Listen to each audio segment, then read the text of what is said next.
faire l'ouverture de ce camp meeting-là de façon officielle. On behalf of the Quebec Conference, I want to welcome all of you to this important meeting.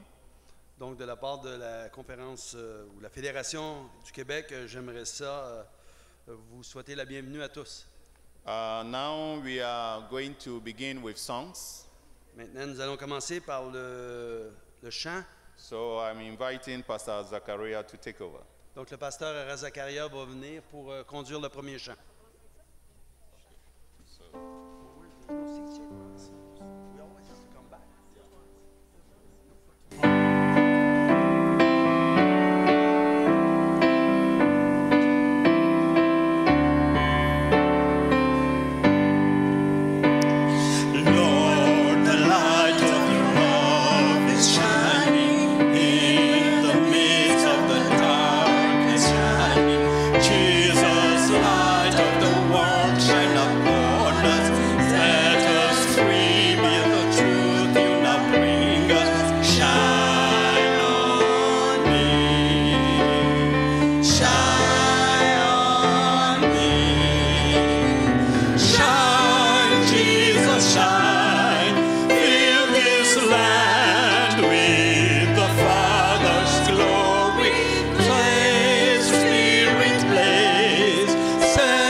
Official time for welcoming you to the Camp Meeting 2019 Quebec Conference. Donc, c'est le moment de vous souhaiter la bienvenue à tous pour le Camp Meeting 2019.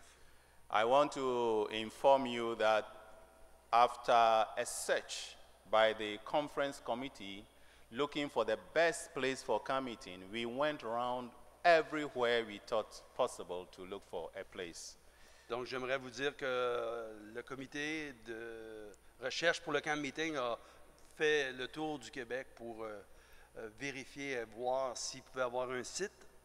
And because it is summer, it is very difficult to find any other place apart from what we have today. Donc, parce que c'est l'été, comme vous savez, cet endroit est la seule place où on a pu trouver. It is not the biggest we wished. Ce n'est pas l'espace la plus grand qu'on aurait aimé avoir. But we will have all that we need basically to closer.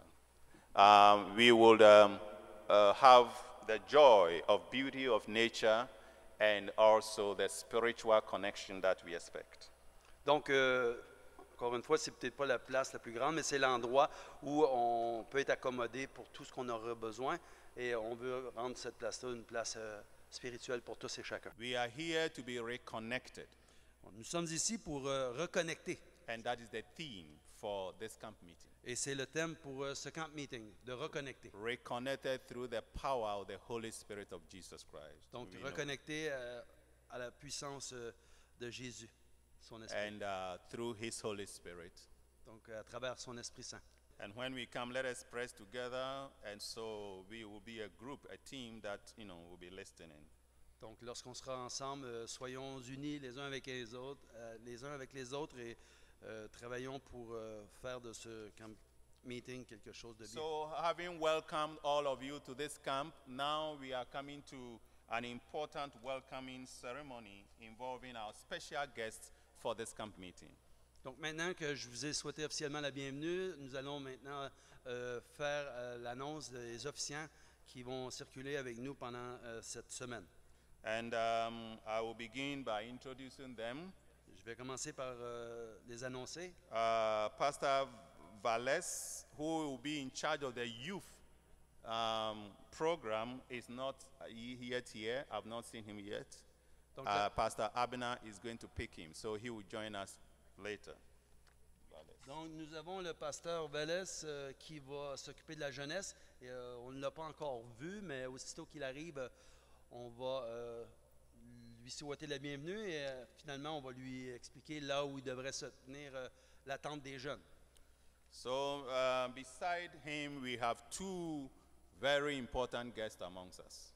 Maintenant, nous avons deux invités spéciaux. Now we have Dr. Sam Kwan. He has served as the executive director of the North American division, that is NAD. He's the director for Adventist Community Services. Since the year 2001, he is an ordained minister of the Seventh-day Adventist Church. Dr. Sam Kwan serves as a chaplain, as the chaplain, or a captain also, for Civil Air Patrol, U.S. Air Force. So apart from helping the church, the Air Force also is using him as their chaplain, Adventist chaplain for the U.S. Air Force. So it means now the SDA Church is recognized in that camp also.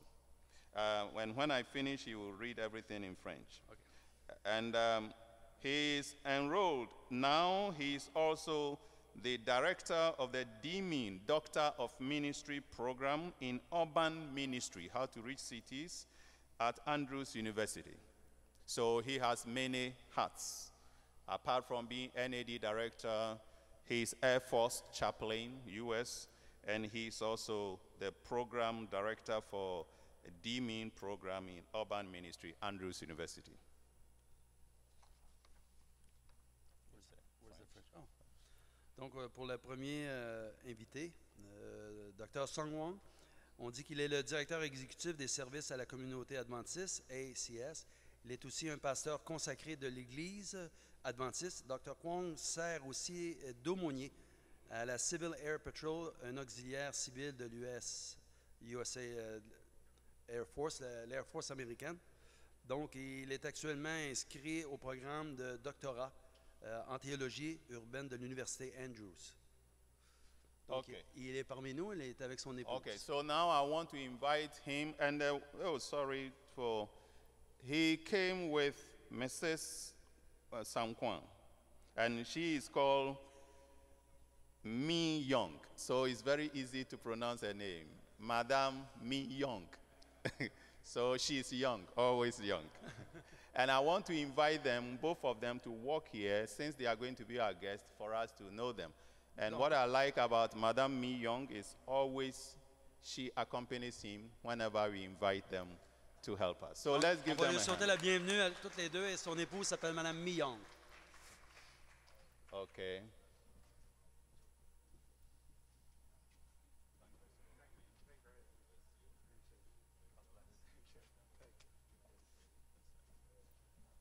Okay, so yes, thank you very much. God bless you. Good. Let's give them a hand for coming. We have Dr. Ganun Diop. And at the right time, he will come here and you will know him. Dr. Ganun Diop is the Director of Public Affairs and Religious Liberty for the Worldwide Seventh-day Adventist Church. That means the General Conference Director for that position. Before his election, In 2015, at the 60th General Conference session in San Antonio, Texas, he served the church as the church's liaison to the United Nations in New York and Geneva. And it is the representative within the international community of civic and political leaders. That means this is the world representative of the church to the United Nations, and any issues that involves a link between the community, the public, and the Seventh-day Adventist Church around the world. He's very busy. Even when I attend the General Conference meeting, it's very hard to talk to him. Moving around the world and representing the church on international level. Notre prochain invité est le Dr Ganoun Diop. Il est originaire du Sénégal, est le directeur adjoint des affaires publiques et du département de la liberté religieuse de l'Église adventiste. Il est la voix de l'Église auprès de l'Organisation des Nations Unies à Genève et à New York. Il travaille aussi avec PARL, l'Association internationale de la liberté religieuse. Donc, nous voulons souhaiter la bienvenue au Dr Ganoun Diop. And he is French originally and speaks English fluently as well. So, docteur, on vous invite pour être ici afin que nous puissions vous voir bien. Donc, et accueillir. Okay, He wants you to come on the stage. Voilà, en tout cas, je suis ravi d'être ici. Je crois que c'est la première fois que je viens à un camp meeting ici au Canada. Je voudrais remercier donc le comité qui a créé cette opportunité pour moi, pour que je puisse venir partager donc pendant quelques jours. Je crois que j'aurai la méditation, enfin j'ai la méditation ce soir, demain soir, vendredi soir et puis enfin le samedi la prédication. Voilà, j'ai beaucoup de joie de revoir des visages que j'ai. Enfin, je pense à Rémi par exemple. Nous remontons à très loin, mais je ne vais pas parler d'âge, n'est-ce pas? Donc, mais merci pour Stefanescu, hein, c'est bien ça. Et puis voilà, enfin, à toute l'équipe quoi, donc de la fédération. Je voudrais. Est-ce que je peux vous demander de vous rapprocher ou ça va comme ça? Qu'est-ce que vous pensez? Ça va? Pour les gens qui sont de l'autre côté là-bas, pour pas que ce soit trop impersonnel, qu'est-ce que vous pensez? Hein, je pense que ce serait une bonne chose. Nous sommes une famille, vous voyez, je m'étais dit que pour aujourd'hui, j'aimerais vraiment qu'on mette les protocoles de côté. C'est pourquoi je ne voulais même pas venir là-bas, mais enfin, bon, il voulait absolument me saluer officiellement. Pendant ces quelques jours qu'on va passer ensemble, mon but essentiel sera de vous encourager. Vous avez des richesses extraordinaires. Et je parle de vous en tant qu'adventiste. Vous avez des richesses extraordinaires. En fait, il n'y a pas, je pense, dans ce monde, de personne qui peut dire qu'il n'a pas besoin de ce que Dieu vous a donné pour ces personnes-là. Mais parfois, on est intimidé, c'est vrai, parce que nous sommes une minorité. Vous savez, je représente l'Église souvent auprès des gouvernements, bon ça c'est une chose, mais aussi auprès des autres confessions religieuses, les autres dénominations chrétiennes, mais aussi les autres religions. Je peux vous dire, et nous aurons l'occasion de démontrer ça, toutes les autres églises chrétiennes ont besoin des adventistes. J'insiste, ce n'est pas un triomphalisme, ce n'est pas un complexe de supériorité, Voyez, mais Dieu nous a donné des richesses et j'aimerais ouvrir ce trésor avec vous pour que nous puissions ensemble redécouvrir ce dont le monde aujourd'hui a vraiment besoin. Alors, je vais commencer très simple. Lorsque je rencontre quelqu'un qui me demande, mais Ganoun, c'est quoi être un adventiste? Je commence par le nom. Nous sommes les adventistes du 7e jour. Il y a deux conceptions qui sont dans ce mot. Évidemment, en anglais, Seventh Day, hein, 7e jour vient d'abord. Et ce mot, 7e jour, et ça c'est évident, est connecté à la création. Mais pas seulement à la création, c'est connecté au fait que Dieu a créé l'humanité, bien sûr, enfin le monde, les mondes, mais Dieu a créé l'être humain à son image.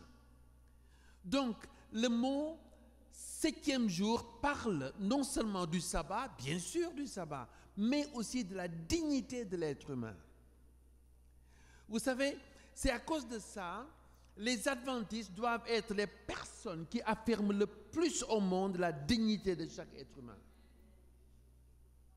Pensez à ça seulement. Et j'y reviendrai lorsque, par exemple, je parle avec des gens de l'ONU. Vous savez, les Nations Unies sont bâties sur 3 piliers. Le premier pilier, c'est la paix et la sécurité. Deuxième pilier, justice et développement. Troisième pilier, les droits des humains, les droits de l'homme. Pourquoi ces 3 piliers? En fait, il faut savoir que les plus grandes déclarations de l'humanité viennent après des tragédies. Pensez à ça seulement. Le traité de Westphalie, 1648, après que les chrétiens se sont entretués. Alors, pour un petit peu, n'est-ce pas, cesser les hostilités, les guerres, les meurtres, ils décident d'avoir un traité. En ce moment, ils sont en train de penser à un autre traité, traité de Versailles. Ils vont commémorer ça bientôt. Pourquoi le traité de Versailles? Eh bien, après la Première Guerre mondiale, 16 millions de personnes ont été tuées. Et après cela, vous voyez, les êtres humains se demandent, mais enfin, comment est-ce qu'on a pu commettre des atrocités pareilles? Alors, il y a un traité de Versailles. Ensuite, Deuxième Guerre mondiale, parce que le traité de Versailles n'a pas réussi à être maintenu et apporter la paix. Alors, qu'est-ce qui se passe? Deuxième Guerre mondiale. Et cette fois-ci, 60 millions de personnes. Et après cette guerre totale, comme on dit, il y a eu la Déclaration universelle des droits de l'homme. Encore un texte fabuleux. C'est comme si, après les atrocités, les êtres humains se disent, mais enfin, au lieu de continuer à faire la guerre, est-ce qu'il n'est pas possible de construire des ponts entre les êtres humains? Tout d'un coup, les gens commencent à redécouvrir, mais enfin, l'être humain a une dignité. L'être humain est sacré. Pourquoi tuer? Et alors, les adventistes, nous avons dans notre ADN, voyez, ce concept de création, ce concept de dignité de l'être humain. C'est comme si chaque sabbat, nous célébrons en fait la dignité de chaque être humain. Chaque être humain. Et alors, donc ça c'est le premier mot, Seventh Day, me fait penser déjà à ça. C'est comme si Dieu nous a donné une sorte d'antidote pour guérir les maux de l'humanité. Et quand je parle des maux de l'humanité, les mépris entre les gens, les divisions, voyez, les classes, les hiérarchies, et évidemment les discriminations et la criminalisation des autres. Ou des gens qui pensent qu'ils sont supérieurs aux autres. Pour les adventistes, ça ne doit pas exister, ça. Parce que ça nie la création. Ça nie que nous sommes créés à l'image de Dieu. Je reviendrai là-dessus, mais pensez seulement. Pensez à une chose. Les êtres humains sont comme des fanatiques des lieux sacrés, des lieux saints. Pensez seulement, on respecte les lieux saints comme les églises, les cathédrales. Évidemment, on pourrait élargir les mosquées, les temples. Et lorsque les adventistes, d'ailleurs, entrent dans une église, vous savez, on fait attention. Parce qu'on se dit, ah, ça c'est le temple, c'est un lieu saint. Mais l'être humain est plus important que les lieux. Et il est absolument essentiel qu'on puisse repenser à quoi est-ce que nous sommes vraiment engagés. Et c'est peut-être à cause de ça aussi que parfois les gens ne nous prennent pas au sérieux. Parce qu'ils voient comment nous traitons les uns les autres. Ils voient comment nous nous regardons les uns les autres. Vous savez, mais, alors ça c'est juste, je développerai ça demain et après-demain, mais le premier mot donc nous fait penser, hein, et je reviendrai là-dessus, parce que je ne vais pas trop insister ce soir, la création, la dignité de l'être humain. Hein? Mais l'autre mot, adventiste, maintenant, nous parle de l'avènement de quelqu'un qui est la solution au monde, à tous les problèmes du monde. C'est celui que le monde attend, Jésus-Christ. Alors, si quelqu'un me demande, alors en résumé, je vous donne quelques bribes juste pour le moment, je vais prendre le temps de développer ça. Vous savez, alors si quelqu'un me demande, mais pourquoi tu es adventiste? Je dis, mais c'est très simple. Je suis adventiste parce que je crois profondément en la souveraineté de Dieu. Souveraineté de Dieu. Dieu est créateur. Il est souverain. Et ensuite, je suis adventiste parce que je crois en la suffisance du Christ. Christ me suffit. Mais alors attention, je n'ai pas besoin de mépriser les autres. Je n'ai pas besoin d'insulter les autres chrétiens ou les autres, les athées, les agnostiques. Je n'ai pas besoin de piétiner leur dignité. Je n'ai pas besoin de ça. Mais parfois, dans nos milieux adventistes, nous utilisons parfois un langage violent contre les autres. Et pensant que, ah ben, mais oui, mais la prophétie, on ne peut pas utiliser la prophétie comme si on était des terroristes. Il est possible de partager tout ce que nous croyons sans mépriser les autres. Et j'espère que pendant ces quelques jours qu'on va passer ensemble, je vais donner des exemples précis. Comment est-ce qu'on peut faire ça? Comment est-ce qu'on peut partager notre foi sans mépriser, sans diminuer les autres? Alors, je suis adventiste parce que je crois en la souveraineté de Dieu, créateur. Je suis adventiste parce que je crois en la suffisance du Christ. Christ nous suffit. Et je vais démontrer ça dans quelques instants. Ensuite, je suis adventiste parce que l'Esprit Saint doit manifester sa sainteté au travers de ma personne. Maintenant, permettez-moi ce soir de me limiter à une approche plutôt historique, je dois dire. Les adventistes, lorsque je rencontre les autres chrétiens et qu'ils me disent, mais est-ce que vous êtes vraiment chrétien? Je dis, oui, nous sommes. Nous sommes en fait des chrétiens issus aussi de la Réformation. Pensez à ça seulement. Mais alors, quand je dis que nous sommes des chrétiens issus de la Réformation, qu'est-ce que ça veut dire? je vais maintenant vous parler de la Réformation. Pourquoi notre identité adventiste est enracinée aussi. Je reviendrai demain après-demain. Notre vraie identité s'enracine dans la Bible, en Jésus-Christ. Mais historiquement, nous sommes un mouvement de restauration issu de la Réformation aussi. Alors, pour rendre les choses très claires et simples, la Réformation est basée sur des principes. Et ces principes doivent se retrouver aussi chez nous, adventistes, si nous prétendons être des chrétiens. Alors, je vais vous raconter l'histoire. Au XVIe siècle, à propos, avant que je dise ça, ce que je vais dire là, ce n'est pas pour avilir les catholiques ou le pape, pas du tout. Mais je dois vous fournir un contexte pour comprendre d'où nous venons. Il y avait un pape du nom de Léon X. Léon X voulait en fait rénover la basilique de Saint-Pierre.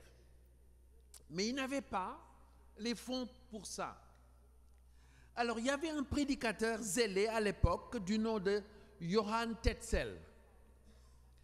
Johann Tetzel, alors commençait donc pour ramener de l'argent, des biens pour renouveler cette basilique, etc. Eh bien, il a commencé à prêcher à propos des indulgences. Encore une fois, laissez-moi rappeler, je ne suis pas en train de jeter des pierres sur les catholiques ici.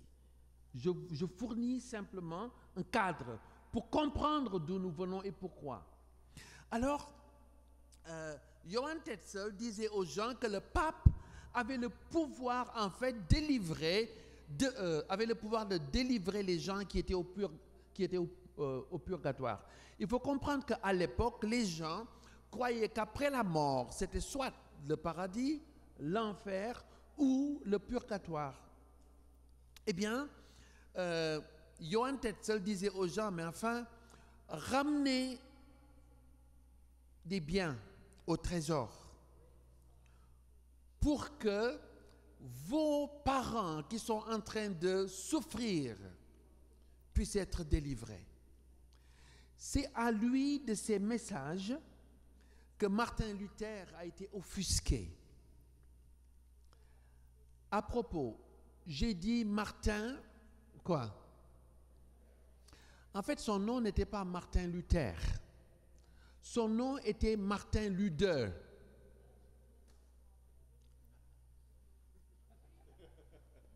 Martin Luther. Mais il l'a changé.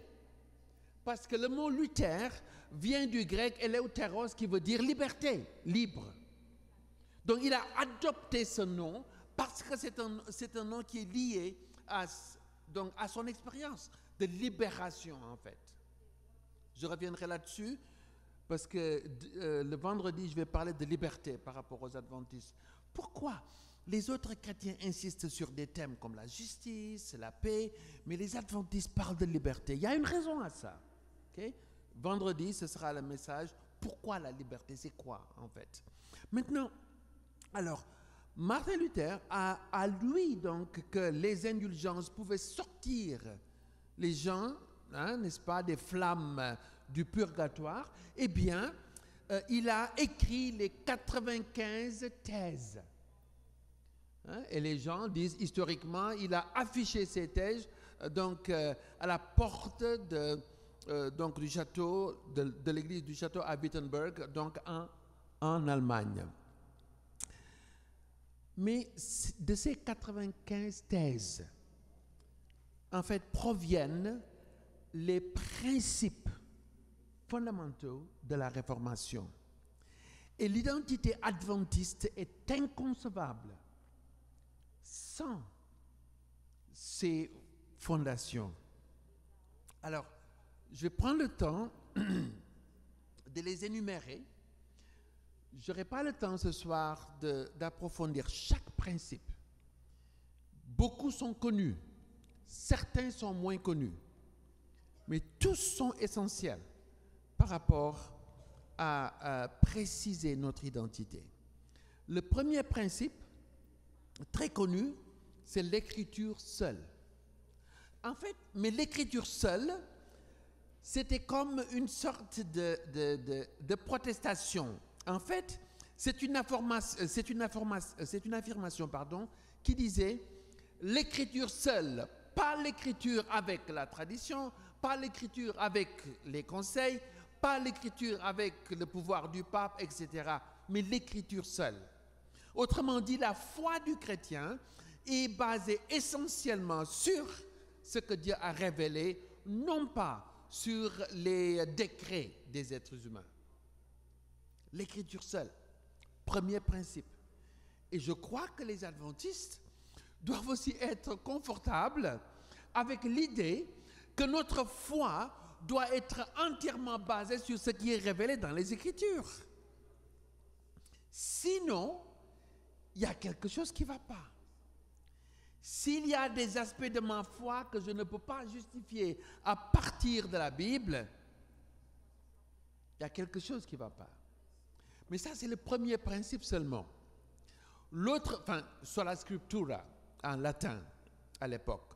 Le deuxième principe qui nous dit qui nous sommes en tant qu'adventistes, c'est la grâce seule.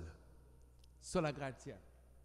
Autrement dit, ce ne sont pas nos mérites qui vont nous sauver. Vous voyez? C'est une grâce. Non, il faut comprendre qu'à l'époque, dans l'Église catholique et encore maintenant, la grâce et même les mérites sont définis de plusieurs manières. Il y a toutes sortes de mérites. Mais pour nous, je ne vais pas entrer dans les détails par rapport au mérite ici. Donc, le but n'est pas d'être technique, mais de comprendre qu'est-ce qui nous distingue. Pour nous adventistes, nous disons, le salut, c'est par la grâce. Ça vient de la bonté. Comme on dit, la bénévolence, l'amour de Dieu, qui nous sauve gratuitement. À ce propos, personne ne pourra se féliciter par rapport à son salut. Non. Personne ne va se glorifier, sinon glorifier Dieu. D'ailleurs, ce sera un principe dont je parlerai dans un instant. Donc, le deuxième principe de la Réformation, c'est la grâce seule, sola gratia. Troisième principe de la Réformation, la foi seule. Autrement dit, ce ne sont pas les œuvres ou la foi et les œuvres, mais la foi seule. Je pense que la chose la plus importante dans cette vie, c'est pour nous de démontrer que nous avons confiance en Dieu. Vous savez, je disais le mot adventiste par rapport à, le mot seventh day, septième jour, par rapport à la création, par rapport à la souveraineté de Dieu, c'est connecté à ça. Nous croyons en tant qu'adventistes à la souveraineté de Dieu. Quel que soit ce qui peut arriver dans notre vie, nous n'allons pas désespérer. Pourquoi? Mais à cause de la souveraineté de Dieu. Les adventistes peuvent être malades. Les adventistes peuvent perdre des membres de leur famille. Mais nous ne désespérons pas. Oui, pourquoi? Même l'espérance montre que nous nous attachons à la souveraineté de Dieu, quelles que soient les circonstances. C'est à cause d'ailleurs, c'est aussi ça, j'en parlerai plus tard, donc dans les jours à venir. C'est pourquoi nous n'avons rien à avoir peur. Parfois, il y a des gens qui me disent, mais Kanoun, le temps des persécutions, c'est pas mon problème ça. Les chrétiens peuvent être tués, mais oui, bien sûr, et ça arrive. Vous savez, je vous raconterai ça plus tard. Quand je visite des églises où des adventistes sont en prison et certains sont tués, est-ce que ça doit créer une sorte de peur en nous? Non. Pourquoi? Mais à cause de la souveraineté de Dieu. Mais parfois, il y a des adventistes qui sont tellement focalisés sur « Ah, voilà ce qui va se passer, on sera persécuté. » La Bible va beaucoup plus loin que ça. Les saints seront tués, certains. Je vais mettre ça de côté pour le moment, je reviendrai là-dessus.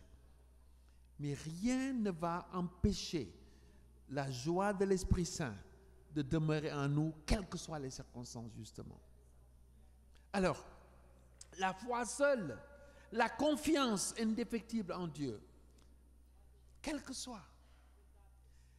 Ça, c'était le principe numéro combien? 3. Troisième principe. Premier principe, la foi, l'écriture seule, la grâce, la foi seule. Troisième principe. Quatrième principe, c'est Christ seul. Solus Christus. Sola scriptura, sola gratia, sola fide, solus Christus. Seul le Christ. Ça, c'est un principe extraordinaire pour nous adventistes. Et à propos, quand nous disons adventistes, ça veut dire que nous attendons celui qui vient, le Christ.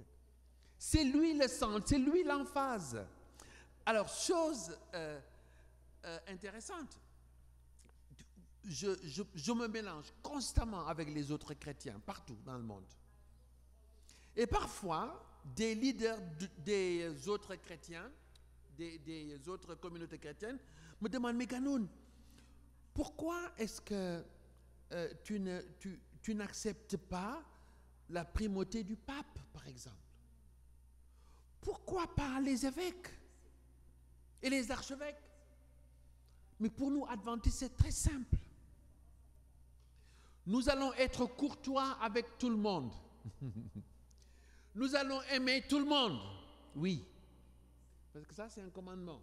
Aimez votre prochain comme vous-même, n'est-ce pas? Oui. Mais, Christ seul nous suffit. Vous comprenez ce que je veux dire ici? Parfois, il y a des gens qui me voient me mélanger avec des autres leaders d'autres églises.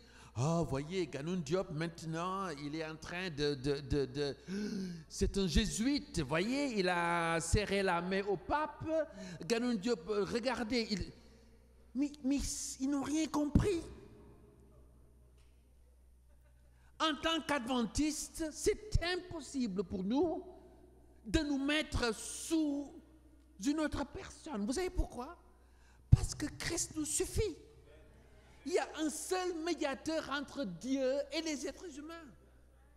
C'est à cause de ça que, avec tout le respect que nous avons, n'est-ce pas, que nous devons d'ailleurs, et même l'amour que nous devons aux autres, nous ne pouvons pas nous mettre sous qui que ce soit. Nous n'avons pas besoin de médiateur qui est créature. Parce que, encore une fois, solus Christus, Christ seul nous suffit. Mais je peux dire ça sans insulter les autres. Vous comprenez? Je peux dire aux gens, mais écoutez, je respecte chaque être humain. Parce que chaque être humain, y compris le pape, est créé à l'image de Dieu, oui. Mais, en tant qu'adventiste, Christ seul nous suffit.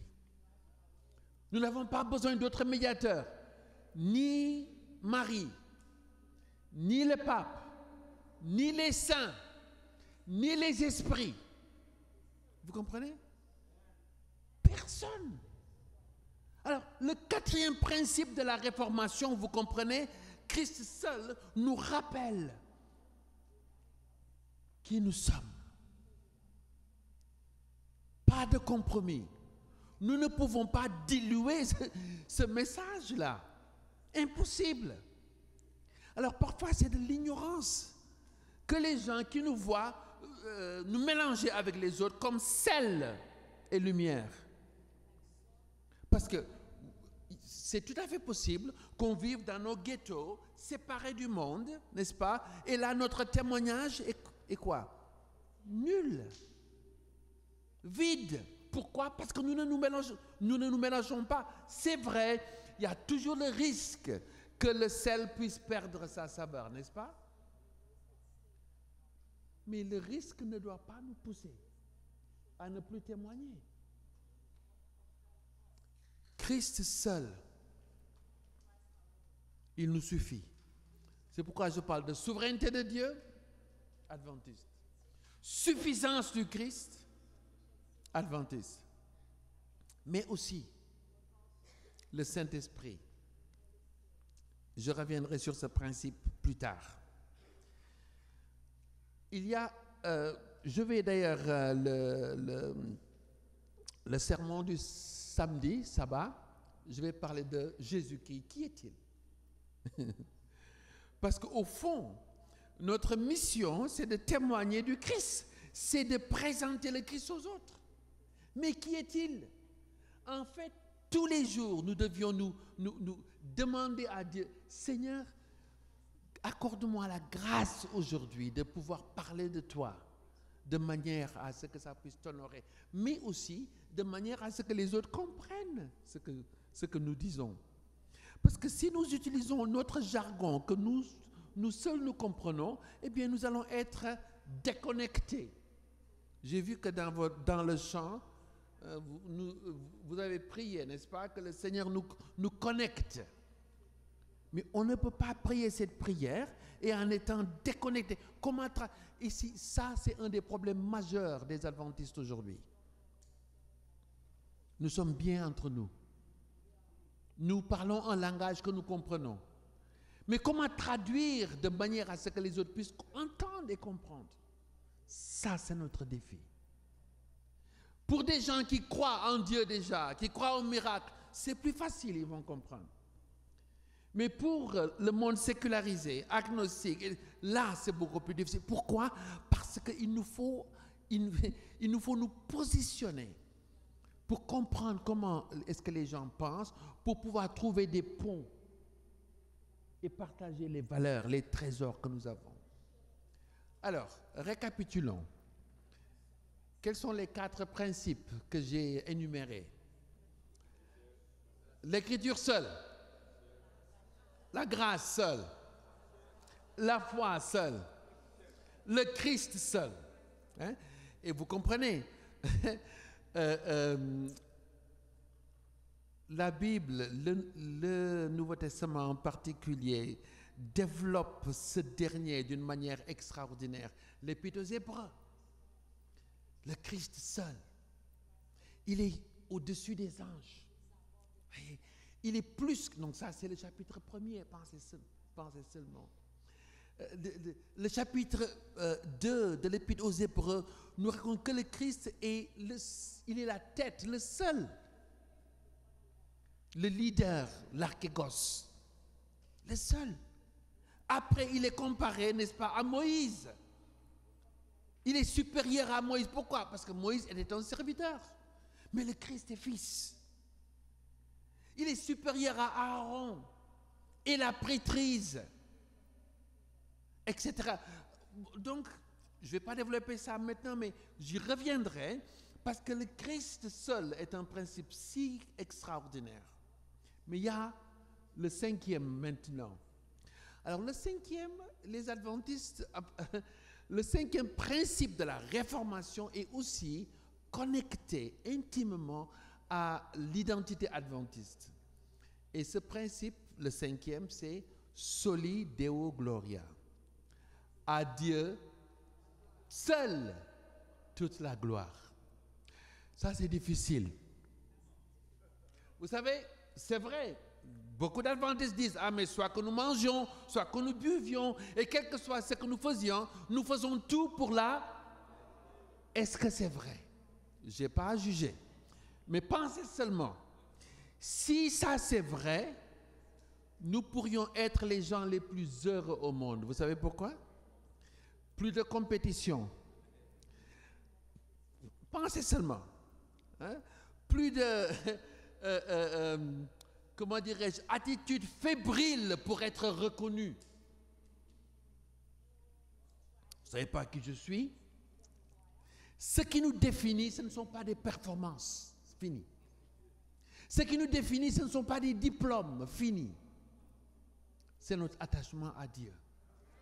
À lui toute la gloire. C'est le 5e principe de la réformation. Alors vous comprenez, il est facile de dire, oh, vous savez, les autres chrétiens, ils n'ont pas la vérité. Alors que nous avons des difficultés à vivre certains principes du matin au soir, quand nous nous réveillons et quand nous allons nous coucher. Nous pouvons vraiment nous examiner. Seigneur, pour qui ai-je vécu aujourd'hui? Moi, ma gloire, ma réputation, mon travail, tout ça, ce sont des idoles en réalité, pour être très franc. Parce que ce qui nous définit, ce n'est pas tout ça. Votre importance ne dépend pas de vos performances. Vous savez pourquoi? Il y a quelques semaines de ça, j'étais au Japon. J'étais invité à parler. Et le thème qui m'a été donné pour que je parlais de la dignité des enfants. En préparation du G20, du J20, comment on appelle ça? Hein? G20. Eh bien, je disais aux gens, mais écoutez, si l'importance des gens dépend de leur puissance, que ferons-nous des bébés? Ils sont totalement dépendants.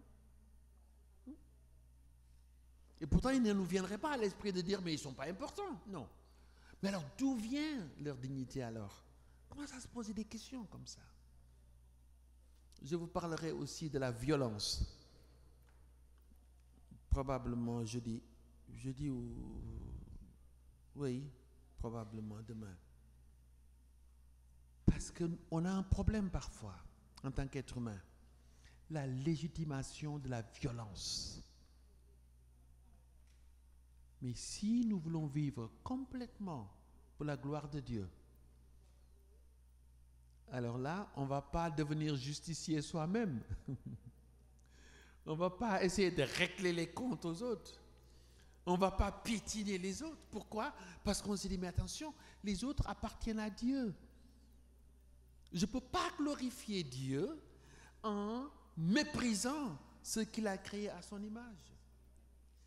Vous comprenez? C'est comme si Dieu nous a donné des joyaux, des gemmes, et un trésor.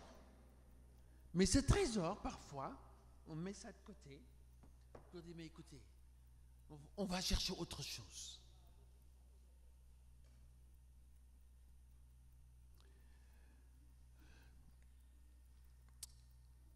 Principe numéro combien? 5, hein? Alors, quels sont ces 5? Quelqu'un pour me faire... Je suis désolé, hein, j'ai une déformation comme ça, mais bon, je veux m'assurer que je ne parle pas en vain et que, voilà, les gens vont se rappeler de ce que je dis. Alors, l'écriture seule, la grâce seule, la foi seule, Christ seul, à Dieu soit toute la gloire. Vous vous rendez compte? Alors ce dernier principe, si seulement, on vivait avec ce dernier, ouais, tout ce que nous faisons tout pour la gloire de Dieu. Rien pour l'ego, rien pour...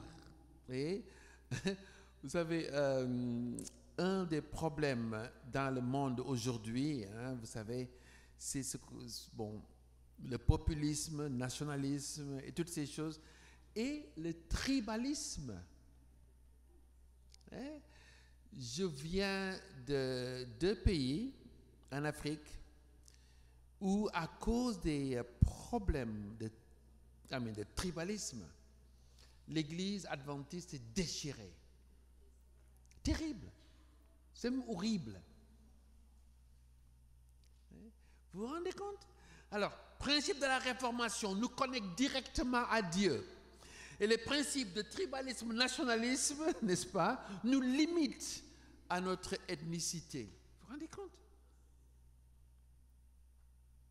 Et parfois, mais ça existe partout. Ça fait pas longtemps, j'ai appris. Même dans le contexte de New York. Alors, il y a d'un côté les Africains américains, les Africains de Caribbean, les Africains d'Haïti, et chacun veut avoir le pouvoir. Voilà, et ils se battent. Tribalisme. Évidemment, ça n'existe pas au Canada, je sais. Je ne sais pas pourquoi vous êtes en train de sourire. Mais non, mais c'est sérieux. Ça veut dire que nous avons éclipsé Dieu et Christ au profit de notre identité tribale. Au lieu de nous attacher à notre identité en Christ, éternelle, connectée à Dieu, tout en nous doit être un signe que nous appartenons à Dieu. Notre allégeance est à Dieu. Je vous raconterai une partie de mon histoire. Que quand je suis devenu chrétien, ça voulait dire pour moi, adventiste, la famille rejetée. Alors quand je viens et que je vois des gens qui, le népotisme, comme les gens faisaient dans le Moyen-Âge, n'est-ce pas? Alors, si je veux que mon fils, ma fille, mon neveu, népotisme, ça vient de ça, nephew, hein, n'est-ce pas? Alors, c'est terrible tout ça. À Dieu soit toute la gloire. Si ça c'est vrai, mais alors on doit repenser tout différemment.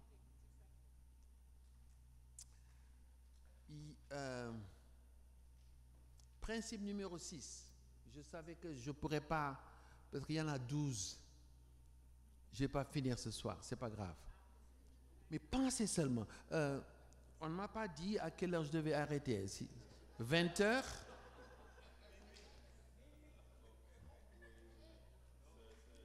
Normalement, c'est 20 heures, hein, c'est ça? Non, c'est pas grave. Je peux reprendre, je peux continuer demain, c'est pas grave. 20h30, c'est la fin de tout. Donc, je vais prendre 10 minutes pour le moment. OK. 7:30? So, I should have stopped at 7:30? No. Oh, we started late. Is that a public repentance or something? No. OK. Donnez-moi encore juste quelques minutes donc pour le 6e principe. C'est un principe extrêmement difficile. C'est difficile, pourquoi? Parce que il est très facile de se dire, nous avons toute la vérité, nous n'avons pas besoin de nouvelles lumières, on va s'arrêter là. En fait, le principe, le 6e, c'est Presbyteri Fidelium, the priesthood of all believers. Ce principe est en fait connecté sur la suffisance du Christ. Et c'est aussi connecté à la nouvelle alliance. C'est quoi la nouvelle alliance? La bonne nouvelle de la nouvelle alliance, c'est que nous sommes tous des prêtres. Ça veut dire que nous avons maintenant direct accès à Dieu. Pensez à ceci. Des millions, peut-être même milliards, les gens vont faire des pèlerinages. N'est-ce pas? Ils utilisent toutes sortes de médiations. des lieux, des personnes, des choses. Et nous, adventistes, Dieu nous donne cette vérité extraordinaire pour dire que nous sommes des enfants de Dieu. C'est pourquoi Jésus, dans la Nouvelle Alliance, a révélé que nous sommes connectés à notre Père. Direct accès à Dieu. Alors, les pasteurs, c'est merveilleux, c'est magnifique. Mais je n'ai pas besoin d'un pasteur pour avoir accès à mon Père, non. Vous comprenez ce que je veux dire là? Je n'ai pas besoin d'un pape pour avoir accès à mon Dieu. Je n'ai pas besoin d'un prêtre pour avoir accès à mon Dieu. Direct accès, c'est la Nouvelle Alliance. C'est extraordinaire cette vérité-là. Pensez seulement. Hein? Plus de pèlerinage, plus de... Enfin, aller rencontrer des saints pour qu'ils prient pour nous, des choses comme ça. Quel privilège Seventh-day Adventists have. Quel privilège les adventistes ont. Pensez à ça. Combien de chrétiens et d'autres religions doivent aller au Gange, n'est-ce pas? Des rivières sacrées, des montagnes sacrées, des temples sacrés. Et vous, Dieu dit, viens. Direct accès. Nouvelle alliance. Vous comprenez? Le problème parfois, c'est qu'on ne partage pas ces choses parce que ce n'est pas si clair dans notre esprit, même parfois. J'espère ne pas vous offenser en disant cela. Mais pensez seulement. Nuit et jour, n'importe où, vous pouvez prier Dieu. Plus de barrières. Pourquoi? Parce que le seul médiateur entre Dieu et les humains est Dieu. Et lui seul nous suffit. Encore, ce presbyteri fidelium, c'est-à-dire que nous sommes maintenant prêtres. Pensez à ceci. Le sanctuaire dans l'Ancien Testament, voyez, et puis tout le monde ne pouvait pas entrer pour commencer. Hein? Ceux qui pouvaient entrer, bon, il y avait cour des femmes, cour des hommes, cour des prêtres, et avec des barrières très clairement délimitées. Oui? Vous savez qu'est-ce que Jésus a fait? Jésus est venu traverser tout ça, le lieu saint, voile déchiré, pour dire maintenant venez. Direct accès. Extraordinaire. Mais ça veut dire que vous avez de la valeur en tant que personne. Ne laissez pas les autres déterminer qui vous êtes. Ne laissez pas les autres vous évaluer ou évaluer votre importance. Ça n'a pas de sens. Pourquoi? Parce que le maître de l'univers vous accueille chez lui. Et il veut demeurer en vous par son Esprit Saint. Mais c'est ça la nouvelle alliance, c'est ça la bonne nouvelle, direct accès. Nous sommes des prêtres, c'est ce que le Christ a gagné sur la croix. Alors, principe numéro 7. Le principe numéro 7, c'est Ecclesia Semper Reformanda. The church should be in a perpetual state of reformation until Christ comes. So the reformation will never end until Christ comes. I remember 2 years ago, désolé. Je savais que cela m'arriverait ce soir. Et je me souviens de 2 ans de cela, et j'étais invité pour assister à une réunion à Lund. Et lors de cette réunion, pas les adventistes, pensez bien, ce sont les luthériens et les catholiques qui voulaient se réconcilier. Mais attention, ça ne voulait pas dire qu'ils croient la même chose. En fait, encore aujourd'hui, ils ne partagent pas la communion ensemble. Parfois, les gens ont une idée fausse de ce qu'ils appellent œcuménisme. Ça n'existe pas. C'est vrai, il y a des églises qui se rapprochent, qui fusionnent, mais les grandes églises historiques, catholiques, luthérienne, même s'ils sont réconciliés, vous savez qu'est-ce que ça veut dire? Ça veut dire l'arrêt des hostilités, l'arrêt de s'entretuer. Mais ça ne veut pas dire croire la même chose. Bref, chose intéressante. Donc, j'étais invité pour juste témoigner, enfin, pour assister à ce fait historique, pour comprendre ce qui se passait. Et des gens disaient, ah, ça y est, la réformation est terminée maintenant. Non, pas pour nous adventistes. La réformation sera terminée lorsque Jésus-Christ viendra. Mais les autres ont le droit de croire différemment. C'est là où je ne les méprise pas. Mais moi, je dois témoigner pour dire, mais attention, en fait, l'histoire des églises chrétiennes, pensez à ceci. Depuis la Réformation, l'histoire des églises chrétiennes, c'est en fait l'histoire, chaque église prétend restaurer une vérité qui a été oubliée dans le passé. Ok. 10 minutes? Ok, rapidement. Rapidement. Vous savez, pour bien comprendre ce qui se passe ici, je dois vous parler du principe numéro 8. Parce que 7, c'est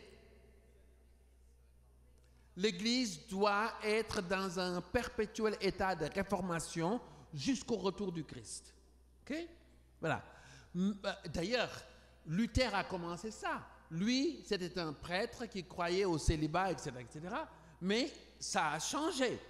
Aussi, Luther, avant, il croyait aux 7 sacrements, n'est-ce pas? Il a réduit ça à 2. D'accord? C'est pourquoi les adventistes, nous avons retenu 2, mais même notre conception du sacrement n'est pas pareille que... Vous comprenez? Parce que nous ne croyons pas au sacrement en soi. Vous savez, ce sont des choses, on doit être au clair pour pouvoir partager avec les autres. Alors, quand je me mélange avec les autres chrétiens, j'ai l'habitude de témoigner, de partager notre point de vue adventiste avec civilité, avec respect et même avec amour. Et certains nous comprennent et nous reconnaissent officiellement en tant que chrétiens. Alors qu'avant, vous savez, les adventistes sont des sectes de gens illuminés, etc., etc. Je disais ça pas par rapport à moi, parce qu'il y a beaucoup d'adventistes qui font ce travail de se rapprocher des autres sans compromettre notre identité, notre mission et notre message. Alors, Luther, il s'est marié, pourquoi? Parce qu'il a compris que le célibat n'était pas un dogme qu'il peut vraiment tirer des Écritures. Enfin, les autres ont le droit de croire à ça, mais bon. Mais alors, les sacrements, il a aussi eu une compréhension différente. Nous avons une compréhension différente aujourd'hui. Il y a d'autres choses, je crois qu'on doit aussi grandir dans notre foi, dans notre compréhension, oui, de vérité biblique. C'est dangereux le jour où nous sommes, ok, on n'a plus rien à apprendre. Évidemment, on doit vérifier, justifier par rapport aux Écritures. Mais le principe numéro 8, c'est conscientius fidelium, la liberté de conscience. C'est un principe de la Réformation. Les gens l'oublient. Mais n'oubliez pas, lorsque Luther a été mis en défi de renoncer, qu'est-ce qu'il a dit? Sa conscience ne le permet pas de faire ça. Mais le problème, et je vais m'arrêter à ceci ce soir, c'est que Luther n'a pas vécu selon ce principe pour les autres. En fait, les réformateurs n'ont pas vécu selon ce principe de liberté de conscience. Il y a beaucoup plus dans notre perspective adventiste, par rapport à la liberté religieuse, à la liberté de conscience, que ce que les gens croient en général, et même les adventistes. C'est beaucoup plus profond que ça. En fait, donc ça, j'en parlerai le vendredi. Mais tous les réformateurs, en fait, ils ont trahi ce principe. Luther, vous vous souvenez que lors de la révolte paysanne, Luther, en fait, les paysans, à l'époque, c'était dit, bon, il faut que je vous rappelle le contexte brièvement. Luther avait écrit une sorte de pamphlet sur la liberté du chrétien. Le chrétien n'a pas de Seigneur au-dessus de lui. Évidemment, Luther ajoute, mais le chrétien est serviteur de tous. En fait, il ne fait que répéter ce que l'apôtre Paul disait. Bien qu'étant libre, il s'est fait le serviteur de tous. Mais alors, les paysans qui étaient sous le joug, n'est-ce pas, de ces princes, qui les exploitaient, eh bien, ont pris Luther à la lettre. Et ils voulaient se débarrasser du joug de ces princes, évidemment, pour être libres. Et Luther a pris le parti des princes. Et il y a eu 100 000 paysans qui étaient massacrés. Ça, c'est Luther. Allons ensemble à Zurich. Là-bas, un autre réformateur, Zwingli. À Zwingli, il avait des amis. Ses amis ont découvert que le baptême biblique n'était pas celui qui était pratiqué. Deux de ses leaders, Konrad Grebel et Felix Mann, vous savez qu'est-ce qui s'est passé? Ils ont commencé le mouvement anabaptiste. Anabaptiste, by the way, enfin, je dis by the way. Ana veut dire, de temps en temps, c'est mot anglais, voilà. Ana veut dire encore, baptise, donc plonger encore, baptiser encore. Alors, c'était un mouvement. Mais Zwingli était intolérant. En fait, il est lui-même mort dans un champ de bataille, pour vous dire, quoi. En fait, chose terrible, parfois les chrétiens peuvent faire des choses incroyables aux autres chrétiens. Alors, les partisans de Zwingli, qui sont devenus l'Église réformée, eh bien, ils ont tué Felix Mann et Konrad Grebel. Vous savez comment? Ils les ont noyés. En disant, vous voulez être baptisés, nous allons vous baptiser. Vous vous rendez compte? La cruauté des chrétiens contre les autres chrétiens. Mais ce n'est pas seulement l'Église réformée, pensez aussi à Calvin. Michel Servetus, il ne croyait pas en la Trinité. Il a été arrêté à Genève, et avec l'approbation de Calvin, il a été brûlé. Eh oui. Donc, les réformateurs n'ont pas vécu selon ce principe de liberté de conscience. C'est à cause de ça que parfois je plaide avec les adventistes. Faisons attention. Ne pas emmagasiner de la haine par rapport aux autres. Il n'y a pas de place pour la haine dans nos cœurs si l'esprit et le fruit de l'esprit demeurent en nous. Nous pouvons être en désaccord avec les autres sans violer leur intégrité physique, émotionnelle, intellectuelle, même religieuse. Vous savez, je parle de ces choses parce que parfois, sans le savoir, nous devenons les instruments du meurtrier, de celui qui est meurtrier dès le commencement. Alors, ces réformateurs n'ont pas vécu selon ce principe. Évidemment, je vais développer davantage vendredi. C'est quoi la liberté religieuse? Vraiment. Il y a plus que simplement le droit d'avoir notre sabbat. C'est ça aussi, mais c'est bien plus. Alors, pour finir, Récapitulons. Je sais que je n'ai pas fini mes 12, mais quels sont les principes que j'ai brièvement évoqués? Alors, le premier, c'était? Non. L'écriture. Et puis deuxième? La foi seule. Jésus-Christ seul. À Dieu soit toute la gloire.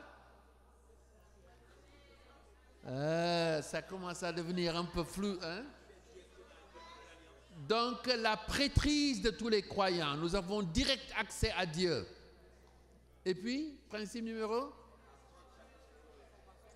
La réformation continue jusqu'au retour du Christ. Et enfin, le principe de la liberté de conscience. Vous savez, il y a plus dans l'adventisme qu'on ne croit. Et je voudrais humblement, pendant ces quelques jours qu'on passe ensemble, vous rappeler le trésor que vous avez et que Dieu veut vous utiliser pour être en bénédiction aux autres. Abraham a été choisi pour ça, afin que toutes les familles de la terre soient bénies. Vous croyez que l'Église adventiste s'inscrit dans autre chose que ça? Non. Nous sommes appelés à être en bénédiction. Mais ces bénédictions s'articulent autour de la souveraineté de Dieu, la suffisance du Christ, la sainteté de l'Esprit Saint.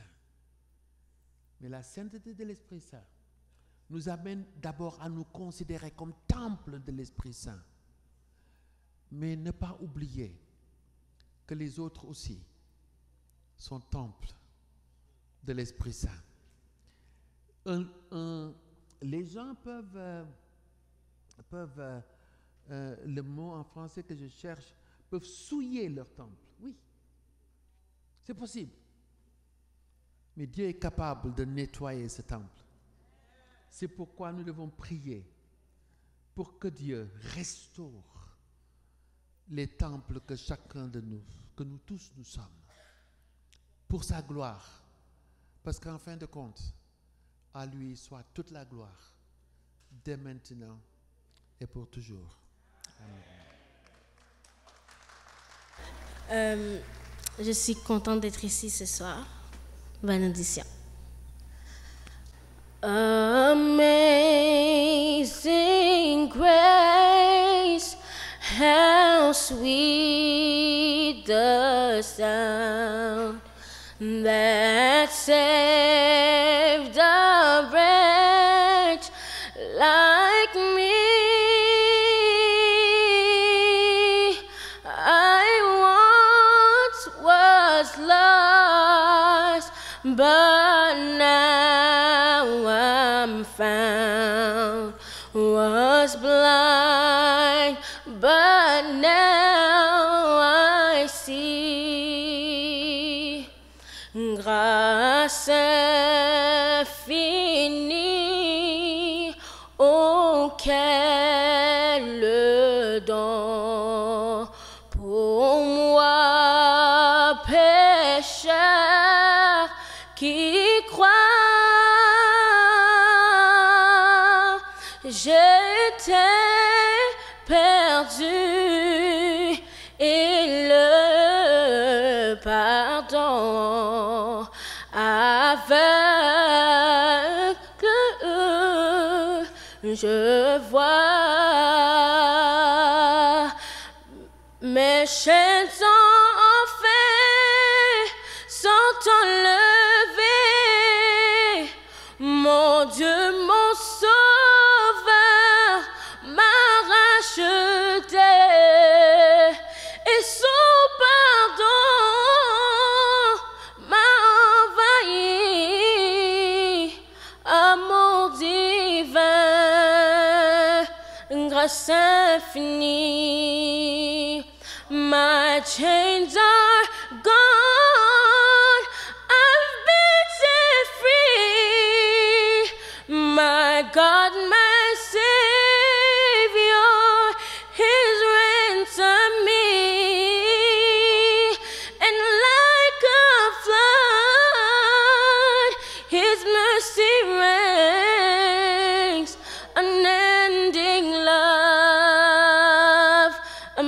Amazing grace, unending love, amazing grace.